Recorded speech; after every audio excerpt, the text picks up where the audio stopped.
This episode of our study of the Wilderness Tabernacle will focus on the mercy seat, together with the figures of the cherubim that rest upon it.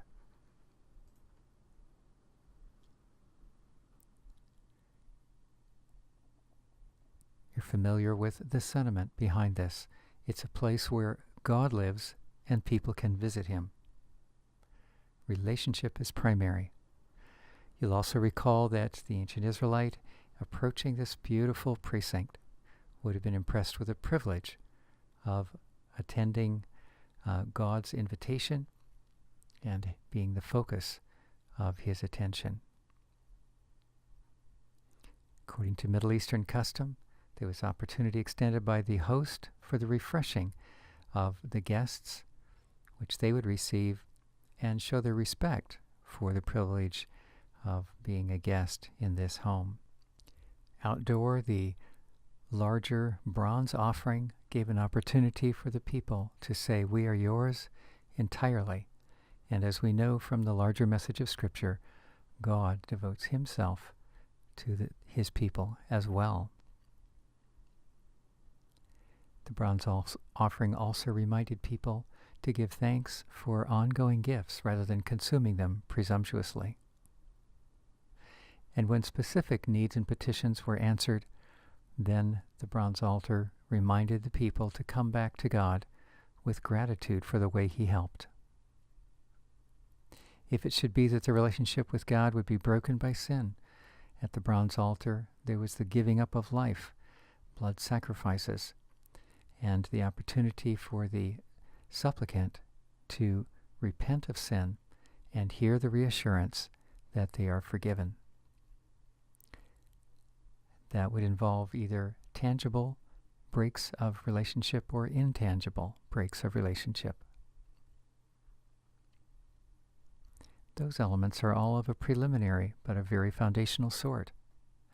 The greater invitation, it appears, within this tabernacle sequence, the greater invitation is to linger longer as though responding to an invitation for a meal.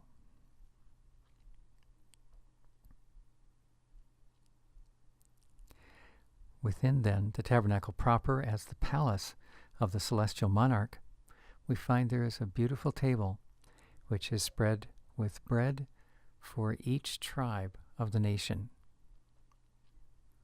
The language that surrounds this is a way that God indicates he knows that mere physical food will not meet our needs. His presence is what meets our needs, alone and entirely. Where are we going to have the needs of our deepest being met? And the lampstand, although functionally providing illumination in an otherwise dark space, may also be a reminder that our purpose as humans is to lift up the presence of God. Without that, we have no significance. With that, we are complete. And this smaller but more exquisite altar was a place where incense, the aromas of incense smoke, would arise, associated with prayer. We might recall that prior to the birth of Jesus, his uncle, Zechariah, who was elderly and he and his wife Elizabeth had no children, it was appointed for Zechariah to offer incense. And that would have been in the Jerusalem temple many centuries after the Wilderness Tabernacle, but it would have been this environment where Zechariah was operating. And so the location of this piece of furniture opposite the Ark of the Covenant, as it's described, suggests that it's in the most intimate association with that Ark.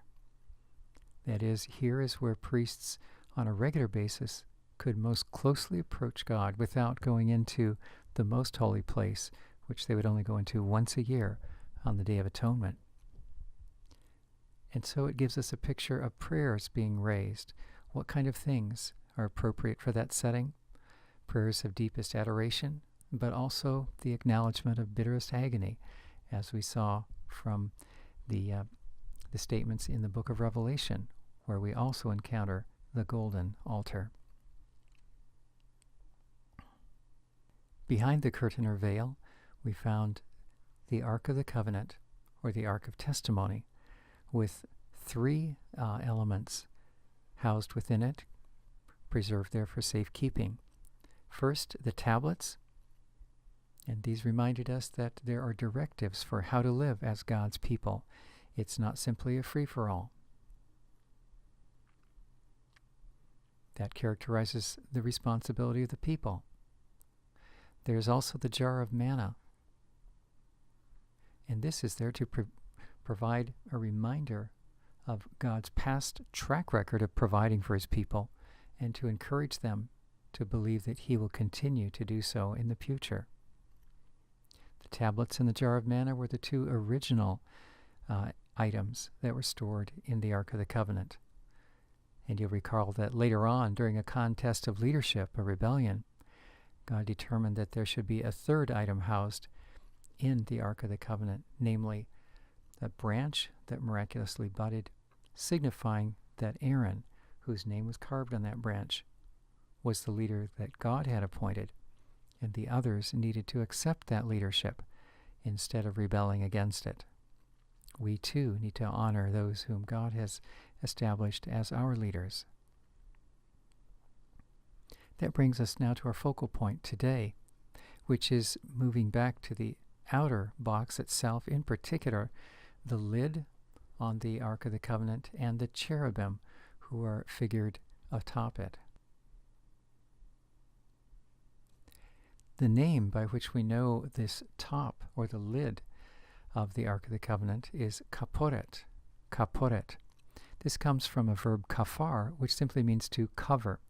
If you were to cover with a garment, or cover some seeds with soil, you would use this verb kafar.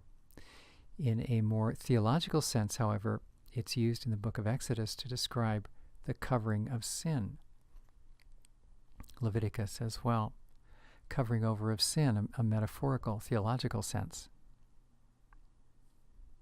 Some have suggested that when used to describe the lid of the box, the Ark of the Covenant, we should only understand kaporet as saying it's a covering. It's simply an architectural piece of furniture.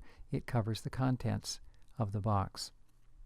However, given that these books, Leviticus and Exodus, use the term, the verb root kafar, to metaphorically extend the idea of covering over, resolving sin and guilt, it seems appropriate then, since the Ark of the Covenant is located in that environment, the environment of that language, to allow that the kaporet is talking about covering over wrongdoing as well, somehow indicating then that this is a place where transgressions are resolved. It is this term, then, which is often translated mercy seat. Hebrew has a word for mercy or compassion. That word is not used here. Please understand that the translation mercy seat, is being interpreted from the word kaporet, which formally means a covering, but in the context of a theological discussion can be used to identify covering of sin, therefore mercy. Now, regarding this particular place, Leviticus 16:2 indicates God has said, "I will appear in the cloud above the mercy seat." He is explaining to the Israelites that that will be the focal point of his presence, right there above the mercy seat, above the kaporet. And he says to Moses in Exodus 25:22, "That is where I will meet with you." That's the encounter point, and I will speak with you. Isn't it exquisite that the place where God ordains to be his most precise focal point, where you can expect his presence to be, to meet with him, and for him to reign there as though it were a king sitting on a throne. This is described as the place where, as we understand more metaphorically, this is the place where transgressions are covered over and resolved. This is the mercy seat. It is not the judgment seat from which he meets us, or some seat of great power, but from the seat of mercy. The Israelite craftsmen were instructed to make golden cherubim. These were on top of the Ark of the Covenant, facing each other with multiple wings. We've encountered cherubim before, haven't we? Woven into the patterns of the tapestry, visible overhead in the holy place and the most holy place. They were also woven into the curtain, so that the priest would often be reminded of these figures. What exactly are these cherubim? We've encountered them earlier in the Hebrew Bible, as early as Genesis 3, when Adam and Eve, after their transgression, were evicted from the Garden of Eden. We understand that God posted guards that would prevent them from wandering back in, lest they should eat from the tree of life and have an uninterrupted existence, marred, of course, by sin. And so there were these guards presented who were posted at the entry to the garden, preventing others from coming in. The kinds of figures that you post as guards are persons with strength. When we encounter them in Psalm 18, admittedly poetry, they're portrayed as the place where God dwells, as though they form something of a living throne. In fact, scholars looking now at the Ark of the Covenant, particularly the language that says, "That is where I, God, will be," have inferred from that it's operating, this piece of furniture is operating analogous to the way we would think of a throne operating, the place where you encounter the king or the queen. This is where they will regally seat themselves, and then from that place welcome dignitaries or people asking for justice, or somehow people asking for help. That is where they will be seated, their seat of power and authority. As we look at the Ark of the Covenant, it doesn't look like a chair. We have found royal thrones from the ancient world.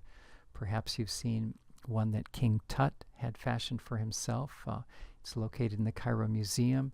It is a chair. It has beautiful artwork in gold and paint on the back of the chair, showing just the lavish opulence of that particular post as Pharaoh of Egypt. So we know what a throne looked like in ancient days. The Ark of the Covenant does not appear like a throne, but scholars are suggesting that it had the symbolic function of a throne, in that that's where God located himself. If you want to call it this way, that's where God sat in regal presence. And associated with it then are these mighty supernatural beings that somehow contribute to a living throne of God. That is even more clearly the case when we come to Ezekiel 1, admittedly later, as is the 1 Samuel passage, later than the depiction of the cherubim here in the Ark of the Covenant in Exodus.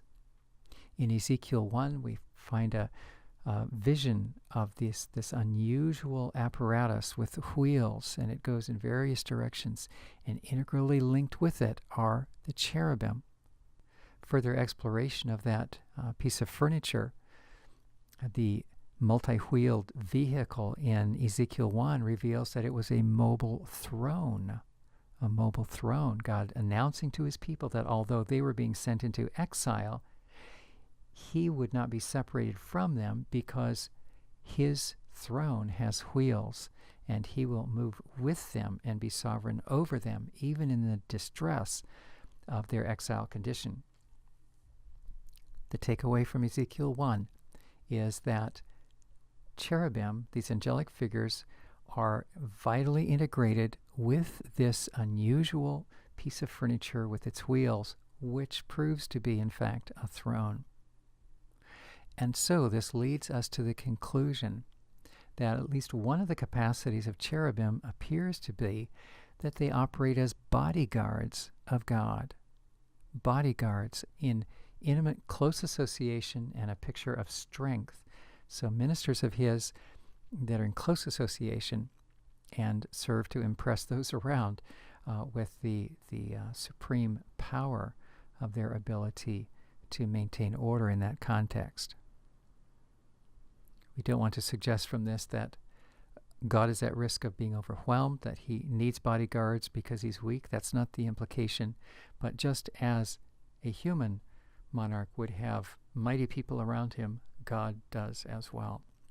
Mighty beings around him. As we move to wrap up then this study of the mercy seat and the cherubim, as was earlier suggested, God chose to describe the circumstance, that place, location of his most intimate and his most immediate communing with the human race, not as a place that was rippling with dangerous holy power alone. That was part of it. But also as a place that was rampant with atonement, with the resolution of transgression. Keep in mind that the ark was called Ark of Testimony, and so is it not to these beautiful traits, the combination of power and yet mercy, that the ark announces and bears testimony that this is how God operates. 1 Chronicles 28 gives another name for the temple, and this is intriguing. It is in this one instance known as the House of Atonement. House of Atonement.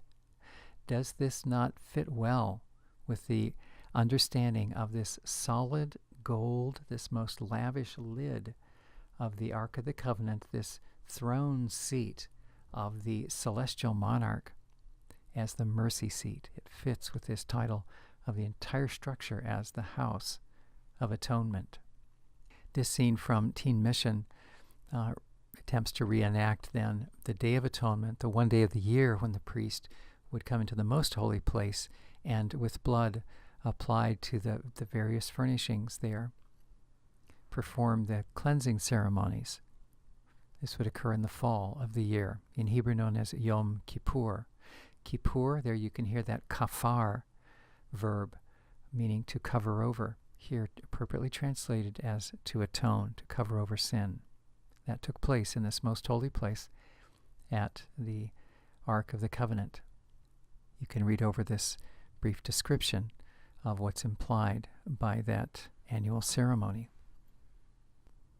Incidentally, if you have occasion to visit a synagogue during the Yom Kippur, also known as the High Holy Days ceremonies, then you'll have an opportunity to listen as our contemporary Jewish community, our neighbors, will engage in confession. There's a ritual of confession that is very, very rich as they own up to sin and then seek God's mercy. It could easily be appropriated as a confession liturgy for good use for many followers of the Messiah today.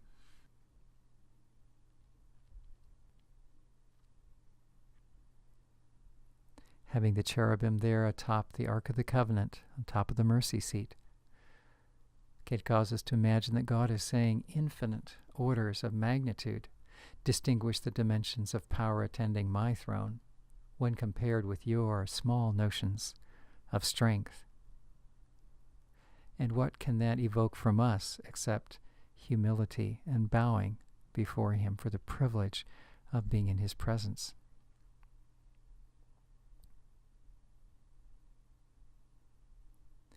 And can we not hear God affirming to us as we consider the meaning of this solid gold, this very rich slab, the lid over the Ark of the Covenant, the mercy seat, hearing him say, remember, with me, mercy triumphs over judgment.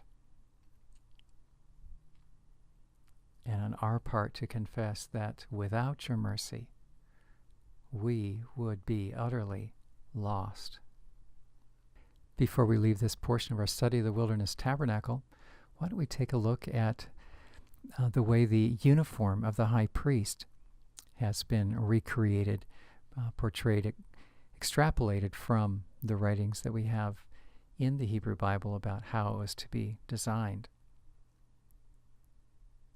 What you'll notice here, the white undergarments, and that is all that would be worn on Yom Kippur, the Day of Atonement. It would be absent the blue and the apron, the ephod, the breastplate with its various gems. This photo gives another representation of the same accoutrements. Notice in particular the golden band across the forehead, which reads Kodesh Ladonai, holiness to the Lord, or as we might more broadly interpret, holiness is the exclusive domain belonging to the covenant God of Israel.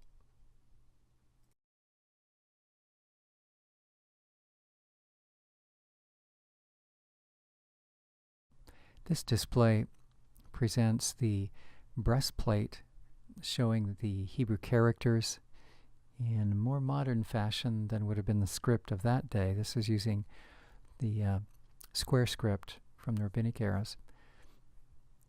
And this shows the 12 tribes, so that in the upper right, that turquoise colored one would represent Asher, the tribe of Asher. And then going to the left, the two-character word would be Gad, or Gad, the tribe of Gad. To the left of that, Naphtali. And then the second row down from the right, the golden-colored one, Dan, or the tribe Dan. Then center column, Ephraim. The purple one in the left, Binyamin, Benjamin. Back to the right, third row in red, Yehudah, Judah. Center, Issachar. Left column, the pinkish kind of white and red, Reuven, Reuben. Right column, bottom in green, Zebulun, Zebulun. Center column, Shimon, Simeon. And lower left, in somewhat gray tones, Menashe, Manasseh. The priest would carry these over his chest in this beautiful and ornate gemstone engraved fashion, each stone a different quality or a different gem, as if representing the people to God and bringing them in his presence. Although he was singular, the priest was singular, he was there representing the people, bringing them into God's presence, as it were, showing that they all belonged there. The next video segment will take up the conclusion of Exodus and what took place when all these pieces were assembled after building them.